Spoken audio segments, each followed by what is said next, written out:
Narito ang iyong pang-araw-araw na horoscope para sa Capricorn para sa araw ng March 6, 2026. Sa pagbubukas ng umagang ito ng March 6, mararamdaman mo ang isang napakatibay na pundasyon ng enerhiya na nag-uudyok sa iyo na pagtuunan ng pansin ang iyong mga pangmatagalang mithiin at ambisyon. Ang mga planeta ay nagbibigay sa iyo ng isang pambihirang disiplina at focus upang ayusin ang iyong mga prioridad ng may sapat na katuwiran at tiyaga na siyang tatak ng iyong pagkatao sa lahat ng panahon. Gamitin ang biyayang ito upang ilatag ang mga unang hakbang para sa isang malaking proyekto, at huwag kang magmadali dahil ang bawat mabusising kilos mo ngayon ay magsisilbing matibay na haligi para sa iyong tagumpay sa hinaharap na iyong inaasam. Pagdating sa iyong karera at mga tungkulin sa trabaho, ang petsang ito ay nagdadala ng isang mahalagang pagkakataon kung saan ang iyong husay sa pamumuno at ang iyong dedikasyon sa paggawa ng may kalidad ay lubos na mapapansin ng mga taong may mataas na katungkulan. Mapapansin nila ang iyong pagiging maingat sa paghawak ng mga responsibilidad at ang iyong kakayahan na manatiling kalmado kahit sa gitna ng matinding pressure o mga deadline na kailangang habulin sa opisina. Huwag kang mag-atubiling ipakita ang iyong galing sa paggawa ng mga estratehikong desisyon dahil ang iyong metodikal na paraan ay sadyang kailangan upang matiyak na ang bawat detalye ng inyong operasyon ay nagpapatuloy ng maayos at walang anumang aberya. Sa usaping pananalapi, ang araw na ito ay humihingi ng isang matalinong pagsusuri sa iyong mga nagawang budget upang masiguro na ang bawat sentimo ng iyong kita ay nailalagak sa mga bagay na may tunay na pakinabang at seguridad. Maaaring mailumitaw na oportunidad para sa isang investment na may kinalaman sa real estate, mga kagamitang pang-opisina, o mga proyektong nangangailangan ng mahabang panahon bago umani, ngunit kailangan mong maging mabusisi sa bawat dokumento. Ang pagiging masinop sa iyong mga gastusin at ang pag-iwas sa pagbili ng mga bagay na hindi naman kailangan ay magbibigay sa iyo ng sapat na seguridad upang mapangalagaan ang iyong yaman ng may ganap na kagaanan sa loob ng iyong puso. Ang aspeto ng pag-ibig at pakikipag-ugnayan ay nasa isang yugto ng matatag na pundasyon at malalim na pagpapahalaga kung saan ang iyong puso ay naghahangad ng isang relasyon na may sapat na respeto sa iyong mga pangarap at sa iyong oras. Ang pagpapakita ng iyong pagmamahal sa pamamagitan ng pagiging isang maaasahang katuwang at ang pagbibigay ng sapat na suporta sa mga mithiin ng iyong mahal sa buhay ay lalong magpapatatag sa inyong ugnayan sa bawat sandali. Para sa mga naghahanap pa ng makakasama, ang iyong kagalang-galang na aura at ang iyong pagiging seryoso sa buhay ay magsisilbing magnet para sa mga taong naghahangad ng isang partner na may matibay na paninindigan at marunong magpahalaga sa tunay na katapatan ng kalooban. Ang iyong kalusugan ay dapat maging isa sa iyong mga pangunahing prioridad sa pamamagitan ng pagbibigay ng sapat na atensyon sa iyong mga tuhod, buto, at balat na maaaring makaramdam ng pagod dahil sa iyong matinding pagtatrabaho sa maghapon. Ang iyong katawan ay humihiling ng sapat na kalsiyum at mga pagkain nagpapatibay sa iyong resistensya upang mapanatili ang iyong ningning habang tinatapos mo ang iyong mga obligasyon ng may sapat na lakas at sigla sa bawat kilos.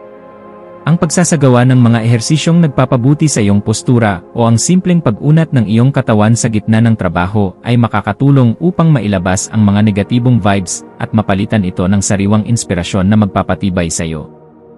Sa iyong pakikipagkapwa-tao, ang iyong papel bilang isang matalinong gabay at mapagkakatiwalaang kaibigan ay magiging sentro ng atensyon, lalo na sa mga taong nangangailangan ng iyong mabusising pananaw upang mahanap ang solusyon sa kanilang mga problema. May isang tao na maaaring lumapit sa iyo upang humingi ng tulong tungkol sa kung paano magkakaroon ng mas maayos na sistema sa kanilang karera o buhay, at ang iyong mga salita ay magsisilbing inspirasyon na magbibigay sa kanila ng bagong direksyon. Maging mapagmasid sa bawat pakikipag-usap dahil ang bawat impormasyon na iyong ibabahagi ay nagtataglay ng kapangyarihan na makapagpabago ng buhay ng iba nang may sapat na paggalang sa kanilang sariling kakayahan at dangal. Ang iyong malikhaing isipan ay magkakaroon ng pambihirang kislap sa hapon, lalo na sa mga gawaing may kinalaman sa arkitektura, disenyo, o anumang paraan ng pagpapahayag na nagpapakita ng iyong pagiging mabusisi sa bawat aspeto ng istruktura. Huwag mong limitahan ang iyong sarili sa mga lumang pamamaraan lamang, bagkus ay subukan ang mga makabagong estilo na magpapakita ng iyong galing habang pinapanatili ang kalidad at dangal ng iyong mga gawa para sa iyong sariling kaganapan. Ang pagbuo ng isang bagay na may layuning maging kapaki-pakinabang sa marami ay nagbibigay sa iyo ng ganap na tagumpay na sadyang napakahalaga para sa iyong emosyonal na pag-unlad bilang isang mahusay na tagapagtayo ng mga pangarap. Para sa pamilya, Asahan ang isang kaganapan sa loob ng tahanan na mangangailangan ng iyong pagiging mahinahon upang maging maayos ang takbo ng inyong samahan sa kabila ng mga posibleng maliliit na hindi pagkakaunawaan tungkol sa mga responsibilidad sa bahay. Ang iyong presensya ay magbibigay ng kagaanan dahil kaya mong magpaliwanag sa paraang madaling intindihin at may sapat na pagkilala sa nararamdamang pangangailangan ng bawat miyembro ng iyong pamilya sa bawat oras ng inyong pagsasama. Maging mapagpatawad sa mga pagkukulang ng iyong mga mahal sa buhay, at maging isang gabay na laging handang tumulong sa pag-aayos ng anumang aberya, dahil ang matatag na pundasyon sa loob ng tahanan ang tunay mong sandigan. Ang iyong intuwisyon ay magsisilbing isang matalas na kumpas sa pagpapasya tungkol sa isang bagong oportunidad na may kinalaman sa iyong personal na pag-unlad o sa pagpapaganda ng iyong sariling kasanayan sa pakikipag-ugnayan sa mga taong may impluwensya. Kung may nararamdamang udyok na ayusin ang iyong mga dokumento o bumili ng mga kagamitan na magpapataas ng iyong pagiging produktibo sa trabaho, gawin ito ngayon, dahil ang daloy ng enerhiya ay pabor sa mga gawaing nagdadala ng bagong simula. Ang iyong panloob na boses ay malakas na nagpapaalala na handa ka na para sa isang mas mataas na antas ng kaganapan sa iyong pagkatao, kaya pakinggan ito at huwag hayaang ang mga alinlangan ay humadlang sa iyong asenso. Sa aspeto ng edukasyon at pagkuha ng karunungan, ang iyong isipan ay magiging kasing talas ng isang kidlat na handang unawain ang bawat komplikadong impormasyon upang mahanap ang pinakaugat ng katotohanan sa iyong mga pinag-aralan ngayong araw. Gamitin ang panahong ito upang magbasa ng mga materyales na magpapalawak ng iyong pangunawa sa mga usaping may kinalaman sa pamamahala, kasaysayan, o sa mga paraan ng wastong pamumuhay dahil ang mga ito ay sadyang makakatulong sa iyo. Ang bawat impormasyon na iyong matututunan ay magsisilbing hiyas sa iyong isipan, kaya huwag kang titigil sa paghahanap ng liwanag hanggang sa marating mo ang ganap na kalinawan na iyong matagal nang hinahanap.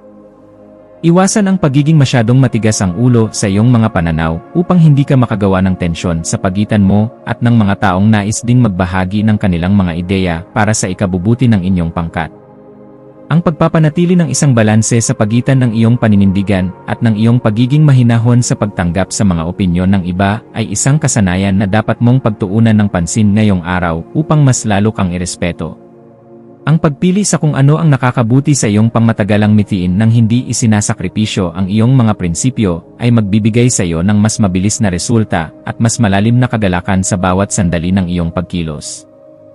Ang iyong espiritual na aspeto ay nangangailangan din ng pagkalinga sa pamamagitan ng paghahanap ng sandali ng katahimikan sa gitna ng iyong abalang schedule upang muling makakonekta sa iyong panloob na lakas na nagbibigay ng direksyon sa iyong buhay. Ang pagninilay-nilay tungkol sa iyong mga tunay na hangarin ay magbibigay sa iyo ng sagot kung bakit kailangan mong maging matatag at kung paano mo magagamit ang iyong talino para sa kabutihan ng iyong sarili at ng iyong kapwa-tao. Ang pagpapasalamat sa bawat biyaya, maliit man o malaki, na iyong natatanggap ay magbubukas ng pinto para sa mas marami pang milagro, kaya panatilihin ang iyong integridad at ang iyong pagiging marangal sa lahat ng pagkakataon. Maging mapagmasid sa mga dokumento, email, o mga mensaheng iyong matatanggap ngayong hapon, at siguraduhin na naintindihan mo ang bawat detalye bago ka magbigay ng iyong pagsang-ayon upang maiwasan ang anumang aberya sa iyong mga transaksyon sa hinaharap. Ang paghingi ng payo sa mga taong may sapat na karanasan o sa iyong mga mentor ay isang matalinong hakbang na dapat mong gawin upang maprotektahan ang iyong mga interes at ang iyong pinaghirapan sa loob ng mahabang panahon. Ang pag-iingat sa ganitong mga usapin ay magbibigay sa iyo ng kapanatagan na ang iyong mga hakbang ay nasa loob ng katuwiran at hindi ka malalagay sa alanganin dahil lamang sa kakulangan sa mabusising pagsusuri. Sa pagdating ng gabi, maglaan ng oras upang ayusin ang iyong kapaligiran at ang iyong isip sa pamamagitan ng paggawa ng mga bagay na nagpapakalma sa iyong sistema gaya ng paggawa ng listahan ng mga pasasalamat o pag-aayos ng iyong kwarto. Ang kaayusan sa iyong kapaligiran ay direktang nakakaapekto sa iyong pakiramdam. Kaya ang pagliligpit ng iyong mga kagamitan at ang pag-aayos ng iyong kwarto ay makakatulong upang maalis ang mga tensyon sa iyong isipan na dulot ng sobrang pagpapakapagod. Ang pagpapasalamat sa bawat tagumpay na iyong nakamit sa araw na ito ay magpapanatili sa iyong positibong disposisyon na siyang magsisilbing magnet para sa mas magagandang balita na darating sa iyong pintuan bukas para sa iyong patuloy na ikaunlad. Bilang huling payo para sa iyo, laging tandaan na ang tunay na lakas ay matatagpuan sa pagkakaroon ng isang mapayapang puso na laging handang umunawa sa sarili at sa ibang tao nang may sapat na pagmamahal sa bawat sandali ng iyong pagkilos. Manatiling nakatutok sa iyong sariling landas habang nagpapakita ng malasakit sa mga taong nasa paligid mo, dahil ang kaganapan ng iyong pagkatao ay matatagpuan sa pagbabahagi ng iyong liwanag ng may dangal sa lahat ng pagkakataon na ibinibigay sa iyo. Hayaang ang liwanag ng karunungan ang maging gabay mo sa pagtahak sa daan ng iyong mga adhikain, at maniwala ka na sa bawat pagsusumikap mo na magpakita ng kabutihan, mayroong magandang bukas na naghihintay para sa iyo.